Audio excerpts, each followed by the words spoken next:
All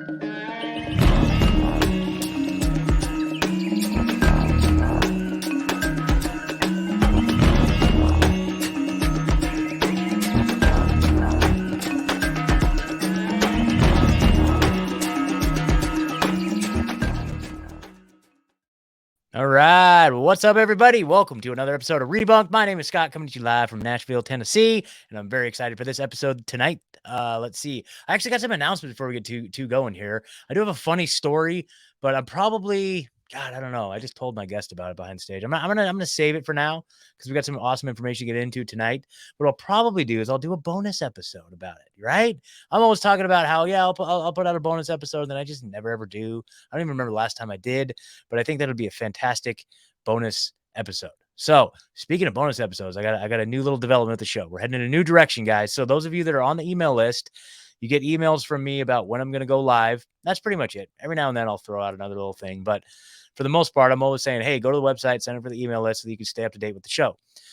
So if you go to the website, rebunked.news, what you're going to see is a brand new little thing. And this is just as of the last couple of days. What is this? No, instead of a pop-up, there's a little box right there. So what you're going to want to do now, if you want to stay up to date with the show, is you sign up for the Substack. So that's right. I launched the official Rebunked Substack. Basically my vision with this, is if you guys are familiar with the stuff I've been doing on like Last American Vagabond, Unjected. Actually, I just partnered with Miriam Hanane, so I'm going to be helping her out with her Substack. But basically, this serves a few functions. First of all, it's going to be where I do premium bonus episodes. So before I was using Subscribestar, thanks to everybody that was over there on Subscribestar, but I just don't feel like Subscribestar has the functionality that a person needs. And then like Patreon's kind of, if you go read this first post on the Substack, I kind of get into it all. Really, Patreon has all the bells and whistles that you want in a premium content platform, but they're not aligned with free speech.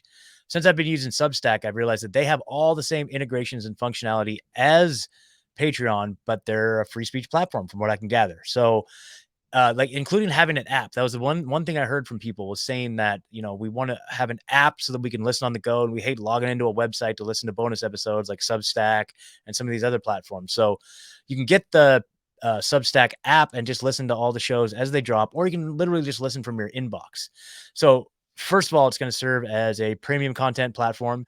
Second, it's going to serve as an email notification. So before I was using MailChimp to send out these emails, and grateful that my subscriber lists or email list got so big that I actually started having to pay for their service. I was no longer qualified as a free user, but MailChimp also deletes people. They are not aligned with our vision of the future. They don't believe in the stuff we believe in. So I hated supporting them financially. So basically Substack takes care of that as well. Cause if you see back here on the main page, like tonight's episode, I just made a Substack post about it, and I'm sure many of you got an email alert about it. So it serves the same function as MailChimp, but without the nonsense. And so, and it's a really robust platform. You can see it's a lot cleaner, a lot sharper. There's all the information there about the event we're going to be talking about tonight, the Freedom Under Natural Law Conference.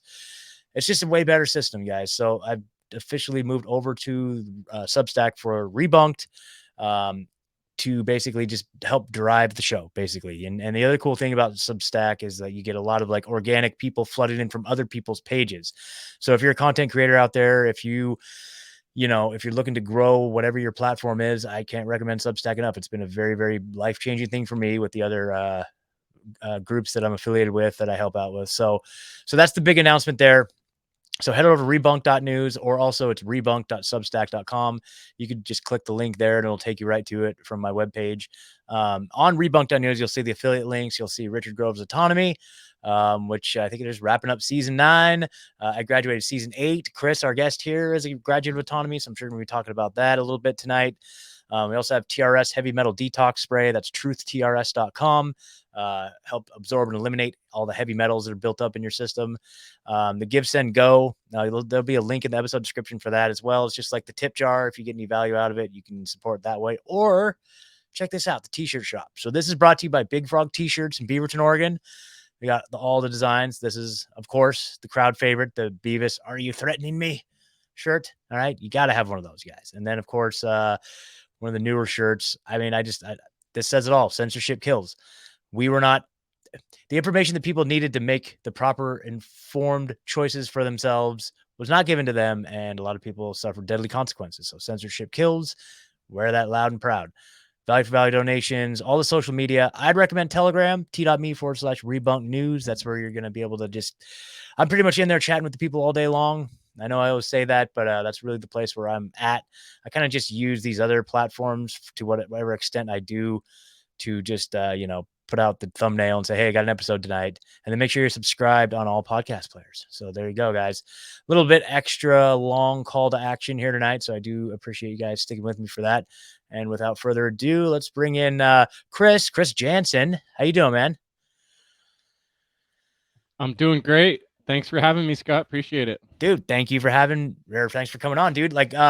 So we have a lot of overlaps, right? We've got a lot of cool things that it sounds like you're doing all kinds of cool stuff out there. Now, so I found out about what you're doing from a local mutual friend of ours here who I was at a freedom gathering like a couple weeks ago, and she was like, hey, I'm involved with this thing, the freedom under natural law conference and all this stuff. And I'm like, oh really, what is this? And so I was like, you want to come on the show and talk about it? And she's like, well, I'm not really much for going on shows and stuff, but I'll put you in touch with Chris and Will, the guys that are organizing it, and you can talk to them. I'm like, fantastic. So Awesome. yeah, man. So Yeah, that was Cindy. She Cindy, she yeah, was actually like kind of like the group that we formed. She was one of the original person that put out a post. It all started on Facebook, actually, of all places, looking for other truth seekers, looking for other people that cared about freedom, that cared about natural law.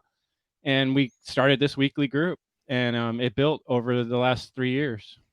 Man, I would say so. That's one of the things I always like to point out. And, it's so true for me. Like 2020, I was just living a humdrum life. I kind of like had these views that have really been solidified over the last few years. But, it wasn't any sort of like from like an activist perspective or anything like that. I wasn't really, I was like going down all the rabbit holes, but that was about the extent of it. But really 2020 just propelled me into action. And it sounds like, Really? when you guys kind of, so the genesis of that being a Facebook group that then morphed into like people, like the synergy of like people coming together and realizing, hey, let's actually do something. So how did it go from just you guys being in a Facebook group together to actually deciding to put on a conference? Well, originally it was more of a support group, to be honest. We were all dealing with various issues. When the pandemic hit, every single person that answered this message of Cindy's, and then later I made like a honest video. I'm like, hi, my name's Chris, and I felt alone in the world at that Yeah, time. yeah, yeah. I was the only one when I went in the store who wouldn't wear a mask, and I was the only one who was already talking about the concern about vaccines before they were even rolling them out. Yeah. And I had been on my own progression of becoming a truth speaker well before, since like 2012. For me, I had a big awakening back for 9/11. But nevertheless, to get back to your question, so yeah, it was a support group, but we met like regularly every Sunday. We always met, and we got really inspired that year because these other guys had done a conference. What was going to be a live conference, it was Brandon Martin and the Seed Conference was what it was called. And we all like really got influenced by the work of Mark Passio and whatonearthishappening.com. And so that was one of the things that brought us all together. Those were the type of Facebook groups we met on, because we were on those same places, looking for other people that got the same kind of feeling we did, that, this morality problem is really the bigger, deeper issue. But yeah, we were really inspired by this other conference these guys put on at the cubbyhole.com. And we just said, you know what, we could do this too, guys. Let's do it. And luckily, we had Will in our group, Will Keller, who will be here in a couple minutes. He got stuck in traffic, but he's just like this technical genius, and he's done music production before. And so we all just started kind of like putting our efforts together. And the first conference was just everybody who was in the group made their own presentation. And Man, that's for, cool. I'd say 3, 4, 5 of the people had never ever done anything like that before. So it was pretty Cool. it was like, just shoestrings, it was just all, all volunteer, no money involved in this whole thing, just doing it from our heart because we wanted to do it, and putting a lot of time and effort into it. And then obviously the next year it grew quite a bit. Funnel 2, we got some more people's names involved that got a little more attention. And I saw you just did that talk with Dr. Cowan. Oh yeah, yeah, yeah. Yeah, and I got to know Tom a little bit when I spent some time doing some work with Dr. Andrew Kaufman, and he was Cool. able to be a speaker in Funnel 2, which was pretty cool too. Because then we had like Patty Lager, who was also a health um, practitioner, someone who has a lot of we had different perspectives. Mm-hmm. So yeah. Man, that's amazing. And so now number 3. Well, let's check this out here. So this is so you guys, if you want to check it out, again, there's a link in the episode description, or you can go to freedomundernaturallaw.com. Super sharp website. Now tell us about this event itself, and then we'll kind of dive into it a little bit further. Sure. The trivium, we all agreed, we were tossing around, what are we going to call this conference? The last one we called the convergence, because we were like envisioning people coming together and being able to look at the same thing. And then this one, we thought, oh, it's number 3. That's really neat. 3 is a neat number. 3 is a very important number in the occult and esoteric works. And so, right away it brought to mind the trivium. And really, this is like the fundamental starting point for everything when it comes to philosophy, thinking, trying to discern what's going on in this crazy world we're in. And we're basically, what we're saying is, we're not going to tell people exactly how it is, but we want to provide the tools and the perspectives and the things people have probably never heard before, never thought of before, and how to go about this thinking process. And that's really, Richard Grove, we both know Richard. Yeah. He's going to start it off with a good talk about the trivium, and he's the best person I could think of to really square up that triangle. Yeah. Because he's got such a good head on his shoulders and way of explaining things in a very succinct and educational manner. So yeah, I'm really looking forward to his introduction about the trivium. And then there's going to be a lot of perspectives and art Yeah. in this Dude, thing. it freaking looks amazing, man. So that's actually this coming weekend. So it's June 24th, June 25th. Right. And it starts at 9 Eastern. Is that what it says? 9 Pacific. 9 Pacific. 9 o'clock Pacific. For you folks on the East Coast, it'll be noon. Dude, amazing. Well, congratulations on this. And the Yeah. fact that it's a free thing, you guys, like, what in the heck are you not signing up for right now as we speak? If you want to pause the episode and go sign up right now, totally cool. But okay, so man, all right, what did I see here? I saw here also replays. You guys can go back and watch number 2. Yeah, that's 2 you're looking at. That's like the full day replay there, and then the individual, if you click on one of those, you get the individual speaker's presentation. Oh, cool. Nice. Yeah. Dude. Okay, well, this is amazing, and just congratulations, man. I'm just like really excited that you guys are doing this, because yeah, we're pumped. I mean, especially those of us that are involved making our own presentation. It's like, you and I were talking to the show about some audio issues, right? Like, yeah. People that don't do podcasting have no idea how much time and effort and work goes into this stuff. And like, you run into, like you were talking about, a little technical problems, and you're fighting it for 3-4 days or weeks sometimes. Yeah. Staying up at night, buying stuff. Yeah. Well, with the presentations, like when you set your mind to make a presentation, you come up with an idea for a title. Oh boy. It's like climbing a mountain. It is literally it's a life experience, and it forces you to rethink things and put things in order, and then you watch it and you're like, "Ooh, I don't like how that sounds," and you go back and do it again. Like, people are putting hours and hours and hours into these things just from the care of their heart, because they want to share the truth.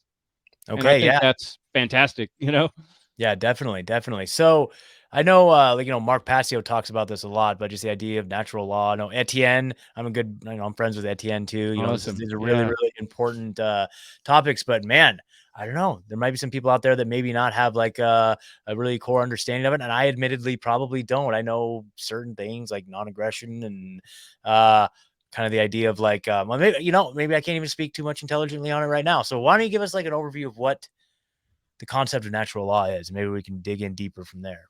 Sure. Yeah. Awesome. And if people haven't checked it out, I really recommend them to go to Mark Passio and the Science of Natural Law. He made a really cool documentary, and it's something that you can just sit down and watch. Mm-hmm. in, like an hour. I think it's close to an hour. Is it an hour and a half? Anyway, but he does a really good job of breaking down things and addressing people's ideas and questions that come into their head. Because natural law, we're not talking about the law of the jungle. Mm-hmm. It's not. We're not talking about animals. I mean, it does have to do with nature, and that what we're saying is inherent. There is morality. Morality is inherent in nature. It's not something that we make up or create. Like man's laws are saying, hey, I decree this, but natural law is the idea that inherent into reality, baked into reality, there's there's there's a natural law of things, right? Which means that every little thing we do matters and affects other people. And that what it all boils down to is if we're all doing actions that are evil, like we're stealing from each other and we're raping each other, and then we're all going to have an experience of more suffering. This is the law of the freedom, right? And if we're all treating each other well and we're acting morally, then we're all going to have more freedom. you know and so another way to look at it is hermetics. We could look at the hermetics principles, and natural law is kind of like encompassing all the 7 hermetic principles.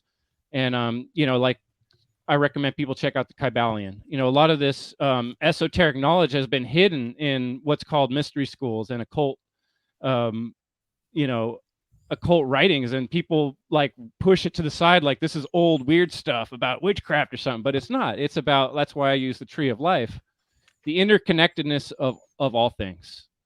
So basically, I didn't explain the natural law definition the way Mark Passio does. He has a really good way of defining it. Those words aren't coming fresh to my head right now, but let me put it this way. Not man-made. This is not created by humans. This is something we discover, right? And it's that everything we do has a reaction. Every cause has an effect, right?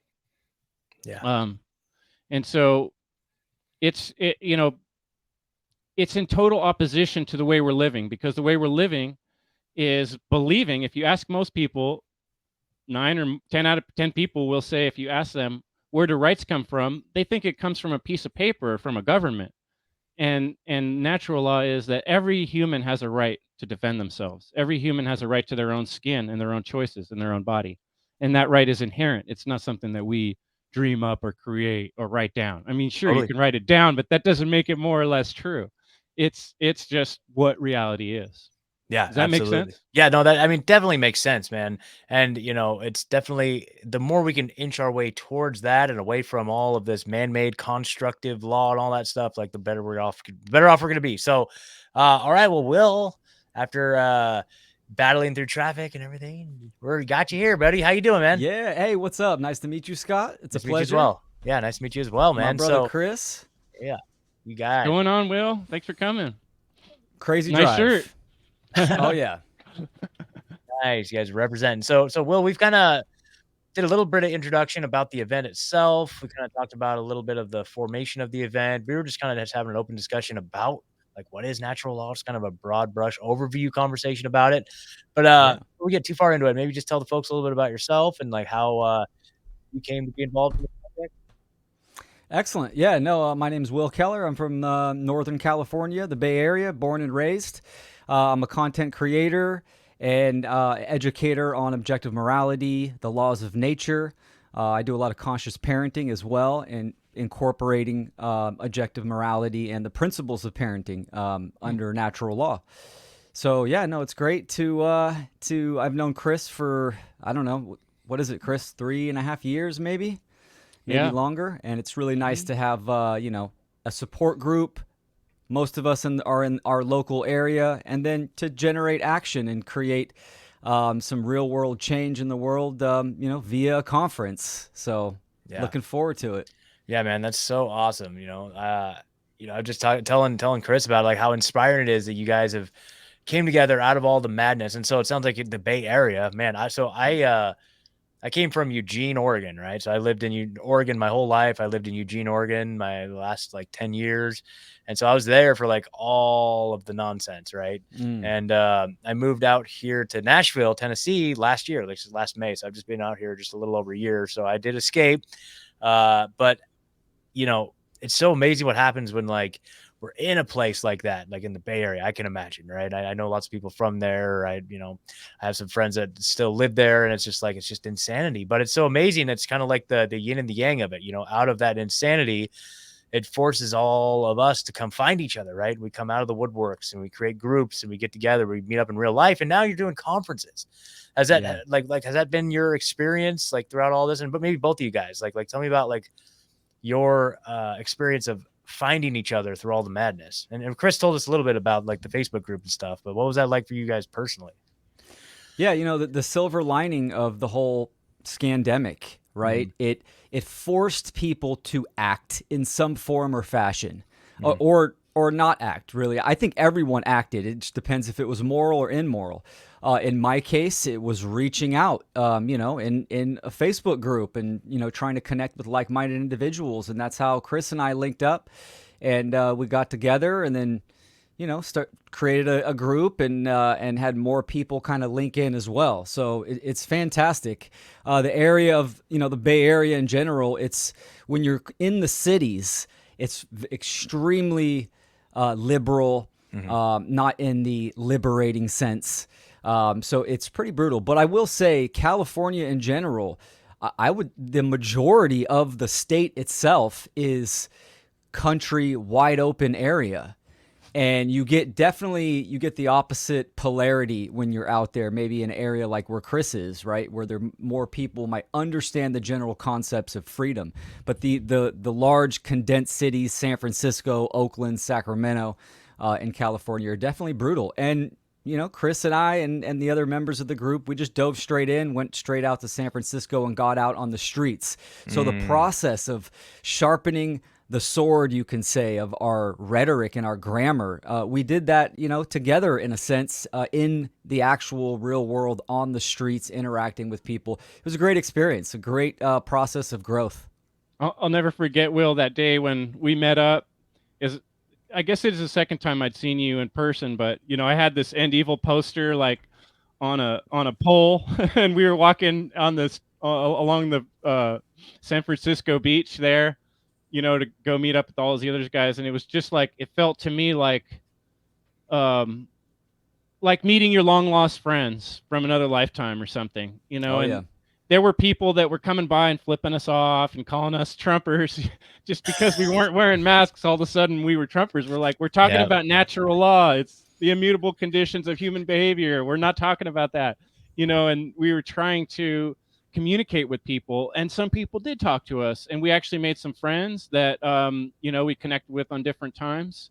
And you never know who you reach and who you don't, but I'll tell you for sure, finding people that kind of like are on your wavelength when you're in a world when you feel completely alone really makes a big difference. And I know it meant so much to all of us in the group.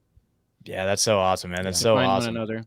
Yeah, it's a powerful thing. I mean, I had a similar experience out in Oregon where it was just like we all found each other primarily through Freedom Cells. Freedomcells.org is where we all kind of found each other, and man, we did some awesome stuff. Like it was just amazing. Like we put on a little Freedom Festival just right outside of Portland. Went up to Squatch Fest. Did you guys by any chance go to that? Were you guys at that? No. I've heard of that, yeah, but I didn't attend. I don't know if they're still doing it. That was like 2020, that was like spring, fall 2021 for sure.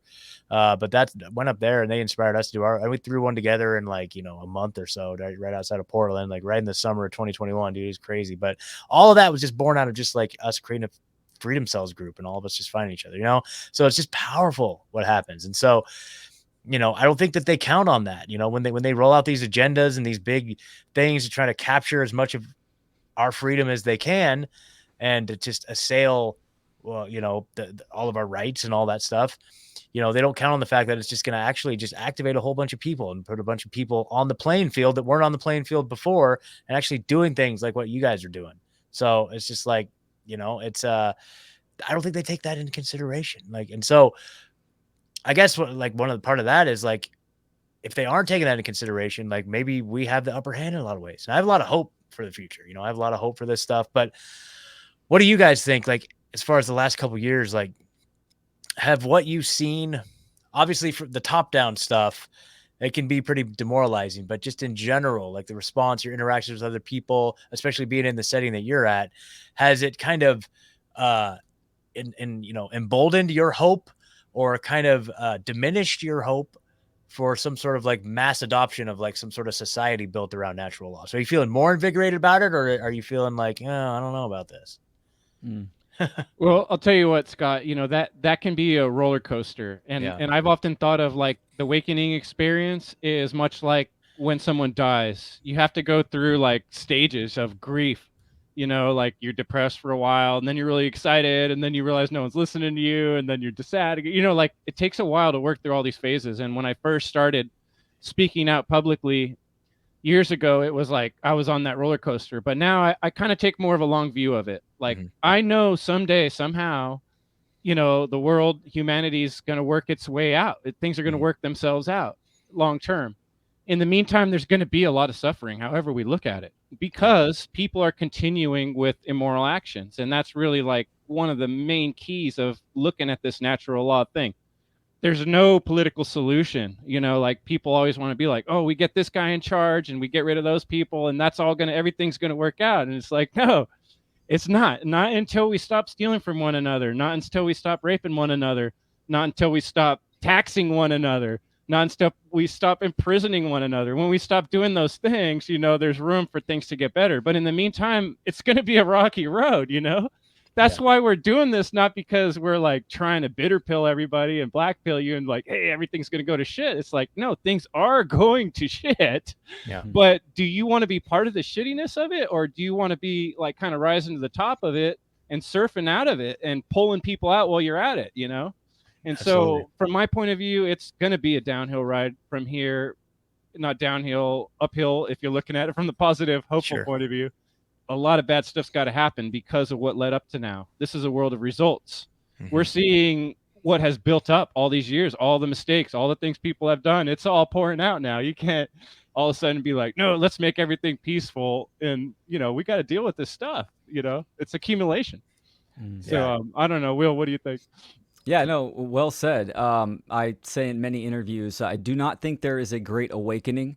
I do see a great awareness. The scandemic, since it brought, brought everyone to the front lines, right? So people kind of could see in real time, we're 3 years down the road now, that something's wrong, right? And there's a lot of issues. I am seeing a lot of people starting to come into the awareness of natural law, objective morality. How do we create freedom? What is true freedom? So I'm seeing this in discussions. I'm seeing people come out and talk, and these are the hot topics, which is good, which is a great sign, because we incarnate, we exist in this reality, and we have actions and behaviors, and we interact with other people. So of course, objective morality, the difference between right and wrong, natural rights, this is fundamental.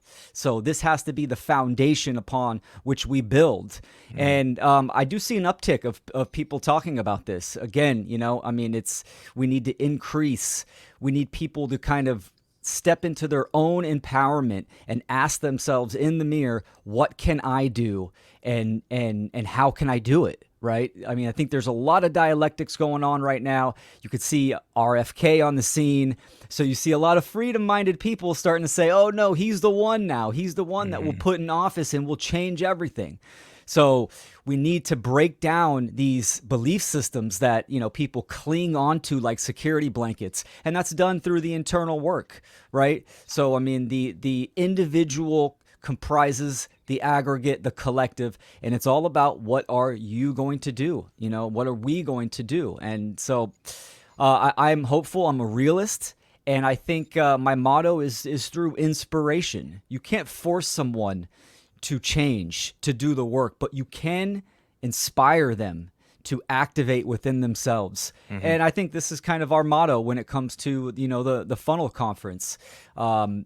We want to inspire people through great content from, great presentations and speakers, for hopefully people to, to stand up, look within themselves, and take action in the real world. That's fantastic, man. So let's pop back over to the FUNL Conference. So tell us about some of these other speakers we got coming in. So again, you guys, if you're just tuning in, that's this weekend, Saturday, Sunday, starting at 9 a.m. Pacific time, going all day Saturday, Sunday. So tell us. So we talked about Richard Grove a little bit, but who else have you guys got coming on? We got some great guests. Richard Grove, Henna Maria, fantastic activists, Mark Passio, David Rodriguez, myself, Angela Umello, Neil Martinson, Dr. Melissa Sell, very well known in the freedom and the health community. Etienne de la Botier Square has a fantastic book out, Government, the Biggest Scam. Yep. Nate Kapp, Joel and Eurosmos, they have a podcast called Here for the Truth. Fantastic podcast. Stephanie Mo Davis, Logan Hart of the Wizard Factory, James True. Diesel Automatic does great music. Brandon Martin, our guest Chris Jantzen as well. Nice. Mario West, Corey Engelot, John Rowland, Leslie Powers, Douglas Martin, and Derek Barticelli. Nice. Everyone has their own style and flavor. I don't know, Chris, if you've actually talked about what is the trivium, right? So the trivium means trace do it. vium. So it's the three-way path, the threefold path. This is this is the process of truth discovery, which is critical thinking. So we went with the antiquity threefold path, which is knowledge, understanding, wisdom. It's also known in the liberal arts as grammar, logic, rhetoric. This is the process of critical thinking, and it's the process of how we co-create reality, right? You gather all the information, speaking from the individual, all the information that you have and you process has an impact, and you make your decisions based on the information and knowledge that you hold, right? Or lack thereof. You can have incorrect knowledge and you act on that. And that is the rhetoric stage, the output, your behavior, and then we get the manifested results.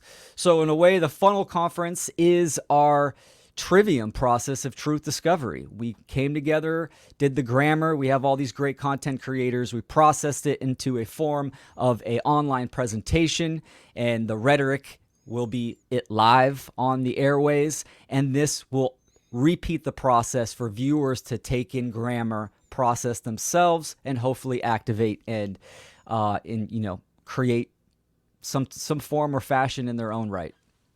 That's awesome, man. Wow. Very, very cool. So you guys, again, so freedomundernaturallaw.com. It's free, totally free. Just go do it. You know what I'm saying? Go just click register now. Bada bing, bada boom. You're in, you're good. So to me, that's just like, that's amazing. You guys are offering such tremendous value just out of voluntary basis, out of the goodness of your heart, man. Like, that's so cool. And really empowering the individuals is the solution, you know? Like, I'm sure you guys can relate to this. Like, in the beginning, I don't know, I had this like one like really funny video where like I was at a rally with my bullhorn, and there was a guy that was going live on a live news broadcast, and I stood right next to him with a bullhorn and just started saying, you know what I mean? Like, just like all the things we say, right? And it was at one of these rallies because they were firing a bunch of nurses in Eugene because of the vaccine mandates at the hospital. So we were out there protesting. This guy was going live, and I blasted him right next to him.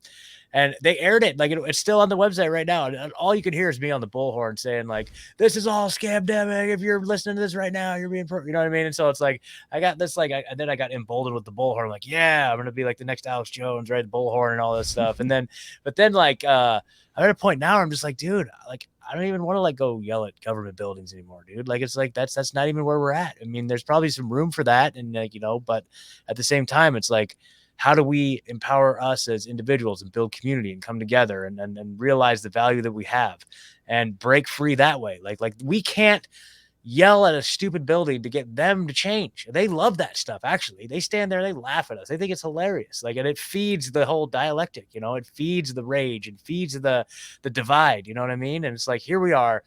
And I love how you said how at the conference, it's like people of all different viewpoints coming together with a single unified goal of freedom. Right. And so what were you guys out of that, on that, continuum of like, building parallel systems versus yelling at government buildings? Where are you guys at with that?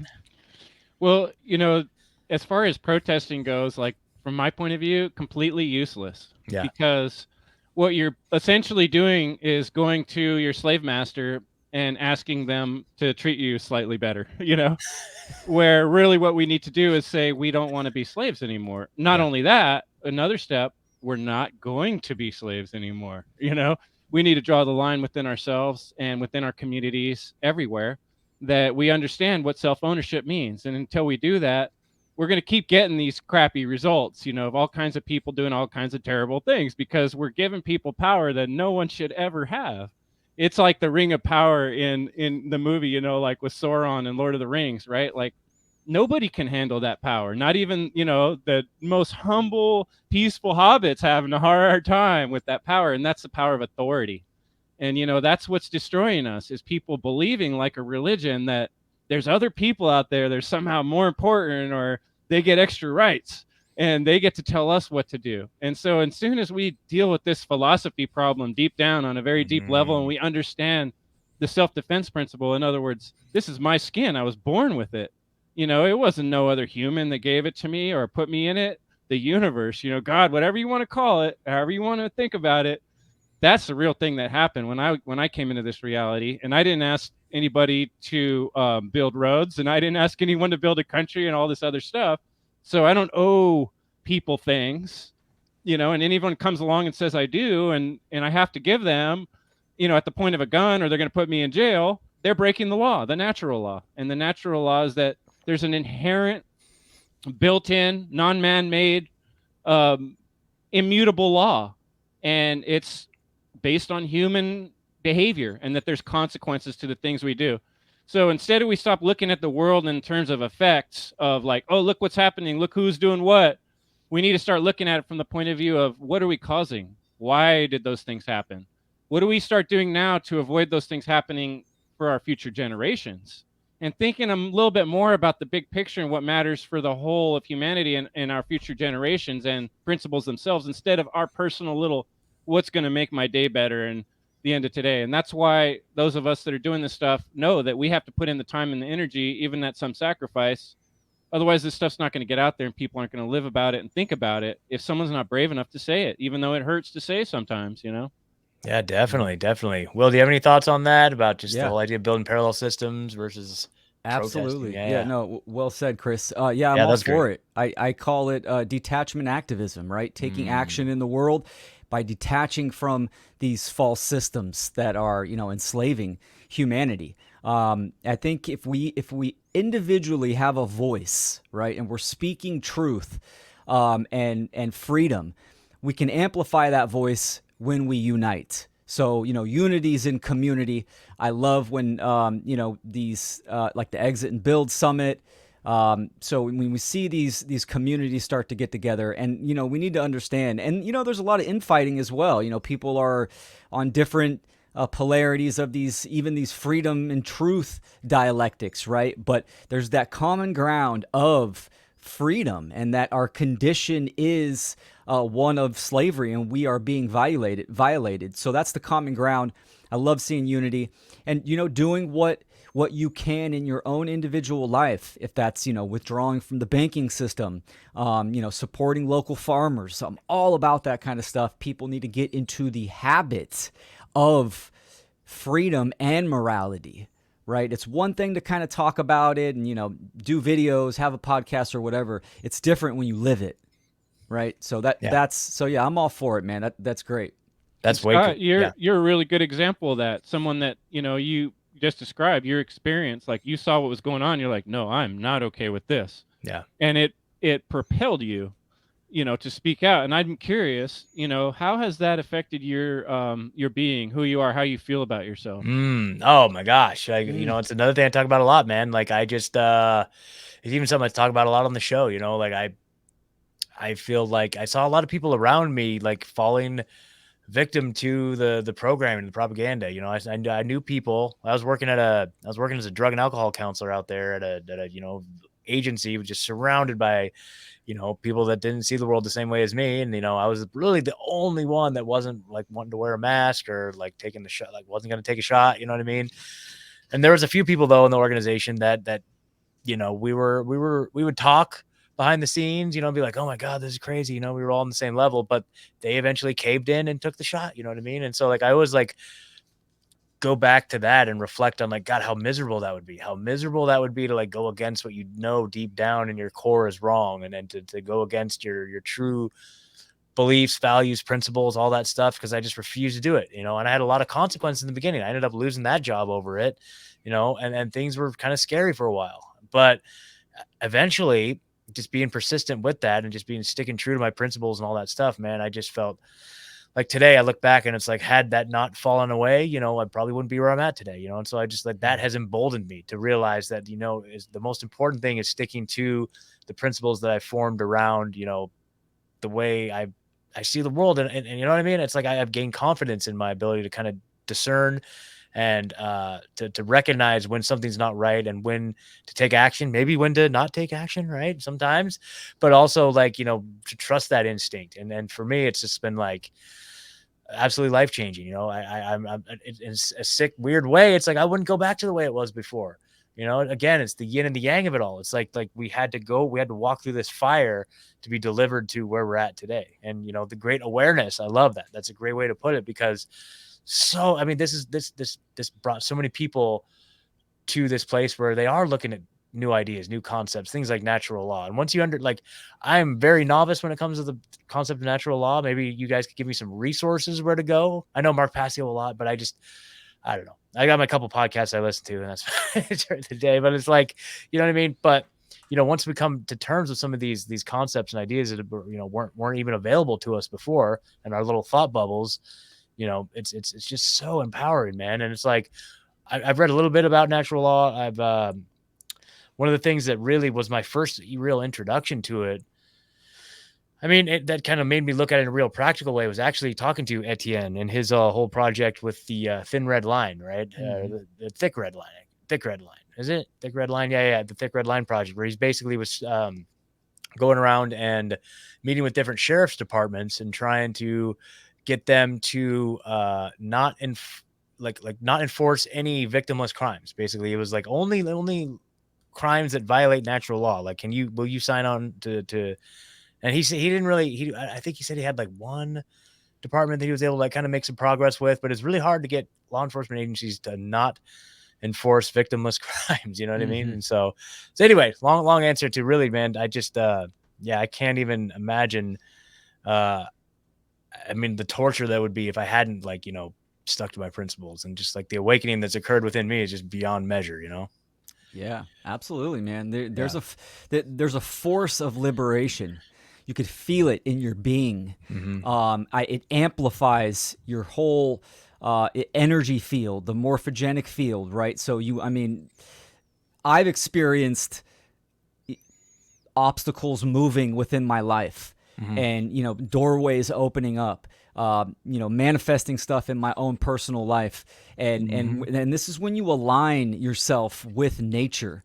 And natural law, the governing dynamics. When you become a moral human being and you do what's right, it definitely has an impact on many levels: physical, emotional, psychological, and spiritual as well. So that's great. I mean, I couldn't imagine, being like, who was it, Cypher on the Matrix, and plugging back in. It's like, once you come to that level, there's no going back. And even if you chose that, the consequences to your soul would be detrimental. So yeah, definitely. Kind of like the Joe Rogan situation where he backtracked on the moon. Like, how do you believe the moon landing's fake, and then you go, oh no, actually it was real. It was good. Like, after all the stuff about the moon landing, you're like, oh wait, actually it was real. Okay, great. Okay, Joe. Yeah, whatever you say. Exactly. Yep. Yeah. No gold for gold. Yeah. This is a Rosicrucian aphorism, right? No gold for gold, meaning no gold, lowercase g, like fiat or any kind of currency, material possession, for gold, uppercase G. Gold is soul, right? So not selling your soul. And, a lot of people do that. So it's crazy. Real quick before I forget, you wanted resources on natural law. Yeah, please. The One Great Work Network. Yep. Mark Passio created this website. He's the host of it. It's over 75 content creators, all under the umbrella of natural law, morality, true freedom. And I mean, there's a plethora of resources there. It's an excellent hub to go to check out natural law. And of course, Chris Janssen's website and I talk about natural law a lot. So look, you already got it pulled Yeah, up. look at that, guys. One great word. A lot of great content creators on there. yeah, dude. All my buddies are on there. Man, we're awesome. Look at What's that. great I about love that, it. you kind of get different people's perspective and hear how different people describe, and I think that helps a lot because really ultimately like truth is something that can be discovered. It's not something that I can say, oh, here's truth, here's what it is. Well, I mean, I can say that, but people are going to disagree and they say, oh, you're not saying it right. You know what I mean? We have to each discover it for ourselves, and that's almost why I like hesitate sometimes to just pop off with the definition that Mark gives on natural law, because I want people to think about it for themselves and kind of discover, what do these words mean that we're saying, governing the consequences of human behavior. I think it helps a lot to think about the self-defense principle and the non-aggression principle. A lot of times you heard, when I first started getting into voluntarism and some of these freedom stuff, they were talking a lot about the non-aggression principle, which made sense to me, but they weren't going to the other side and talking about the self-defense principle. And like what it really comes down to is personal responsibility for all our things. Like if we don't expect someone else to come save us or protect us, that means we have to know how to do it for ourselves. And so that's why I really agree with what you were saying. I didn't completely answer your other question about, the exit and build strategy, or working on our personal, whether it's our health or whether it's our food or our community, these things are all going to be helpful in that direction. But the main thing, the most important thing, is that we're making decisions from a place of not stealing things from other people. We're not lying to people. We're not lying to ourselves, and I think that is really the big key, and we're all still struggling with that in different ways, every single one of us. And it doesn't mean just like, oh, not following any of the government rules. It means starting to think within yourself, like, where do things come from? Where do principles even mean? Why aren't we living by principles? Why are we living by jurisdictions? People made up rules rather than the rules that were already here before we came and wrote things down. Yeah, absolutely. And it's really interesting too. Like, nature is absolutely perfect. You know what I mean? You go out in nature and everything's exactly the way it's supposed to be. There's like nothing. I mean, if it wasn't the way it was supposed to, it's just everything's just absolutely perfect, man. And it's like we have to like take a step back and realize that the way that it's going to be is the way it's going to be. And some of these immutable laws of nature, we can't have any impact on it. I can't like stop all the deers in my town from eating all the crop. You know what I mean? There's like nothing I can do to like stop nature, interfere with nature. And these people, these bastards out there, they fundamentally believe that they can, which is crazy. But I don't even want to talk about them. It's more about the fact that like, we can trust in the fact that nature will be perfect. And it's like this perfect, like autocorrect, self regulating organism, almost like the whole planet. You know what I mean? It's like our bodies too, like always seeking states of equilibrium. Nature, just the all of it is just seeking the state of equilibrium. And that's why, what you were saying earlier, Chris, is the fact that like, we're probably going through a dark time, but it's going to push us out into something amazing. You know what I mean? Because I feel like we're going through that overcorrection. We're going through that correction process, but it feels like almost an overcorrection. You know what I mean? Like everything that we're seeing in this world is propped up on a lie, deception, theft, all of it. And like nature, it goes against nature. And so nature will eventually correct it. That's just the only way it works. I mean, that's kind of the way I look at it, kind of like a broad, like over meta view. You know what I mean? Like there's going to be a correction, and because it's just fundamentally goes against everything in nature. And so to me, that's where I feel hope in that, because it's like, yeah, it's going to be crazy. Hopefully within our lifetime, something will be amazing. But if nothing else, like things like what you guys are doing are setting up the next generation to possibly take the torch and continue this truth, this path of, getting back to a state of natural existence, I guess you could say. But symbiosis. Yeah, exactly. So, I don't know, man, I'm pretty hopeful about that. But what about, kind of curious. So one of the things that I always kind of think about is like, I mean, I don't think people really understand what freedom means really in a lot of ways.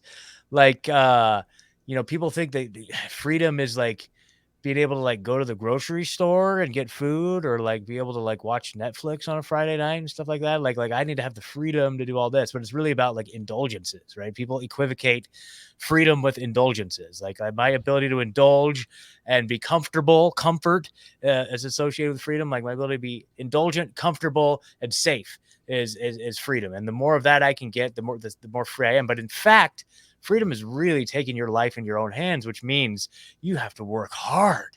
You have to get out there and be your own person in the world. It takes sacrifice. It takes dedication, discipline. Like, do you think people are ready for freedom? Great point. The definition of freedom that I like to use is unrestricted free will expression. Mm-hmm. Now, this is a big category, right? Because you can be a slave mentally. You can be a slave to your desires and to your habits. You can have addictions, right? So, to be free of those, where you're activating your free will and you're being unrestricted, meaning you're unrestricting yourself. But most of the time, we need to talk about external freedom, meaning that there's no government or, coercive or system that is using duress and violence that is restricting human beings' free will expression, or even animals too. I definitely go that route and agree with that. I 100% agree with you, Scott, and I talk about this often because a lot of people don't understand what freedom is. And it's really important. To me, freedom is the meaning of life. Now, the meaning and the purpose is up to each an individual person, what their soul path, what they are here to attain and master and accomplish. It's the seed. Freedom is pure potential. It's the substrate of this reality, right? Meaning that we can create, we can pursue our purpose in any form or fashion under our rights to do that. So not harming or transgressing upon another. So to me, freedom is the meaning of life. If you don't have freedom, then what do you have? Is life worth living as a slave? Some people might, agree that there's different levels of slavery, and you people in America don't have it as bad as certain countries and this kind of stuff. But slavery is slavery. Nature will course correct at some point. I don't think it's a positive course correct. Positive for nature and the aggregate of the planet, right?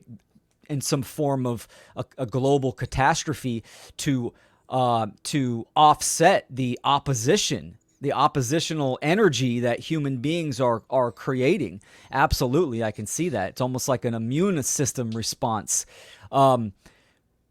It's up to us. I mean, we're stewards of this planet, so we have great responsibility and great karmic consequence to act and take care of the planet by taking care of ourselves.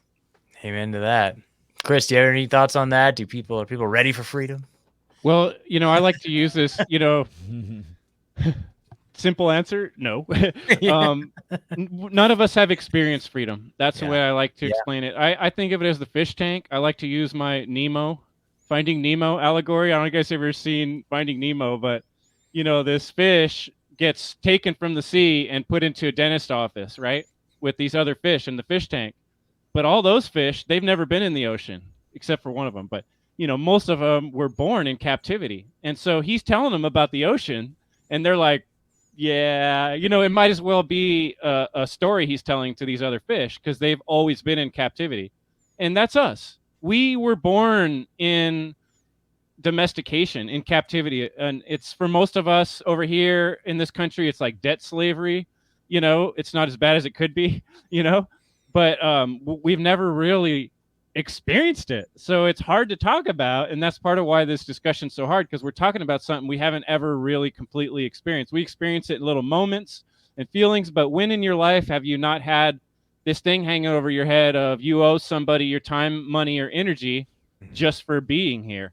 And there's always that pressure on you, and that, central banking pressure of we own your time and your money. We own your time and your energy. We've never experienced life without that. So we're talking about something that for most of us is, like you said, it's a hope. It's something that we haven't grasped yet. Yeah. But Yeah, you know, exactly. little by little in each of our lives, we can. And I think what you've experienced is like almost like the natural result of your choice. Like you made a more honorable decision, even though at some sacrifice. And what comes to you?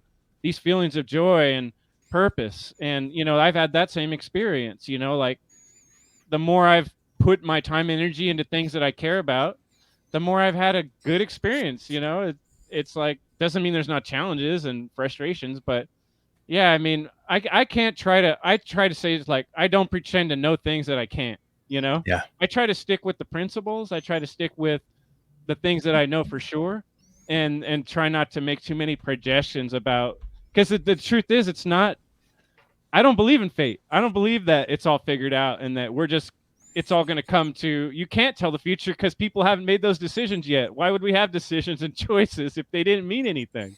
But they do, and we have to make those choices. So if humans want to experience freedom, then we got to make the choices that lead up to that. And that's the whole push of what we're talking about, I feel like, you know. Yeah.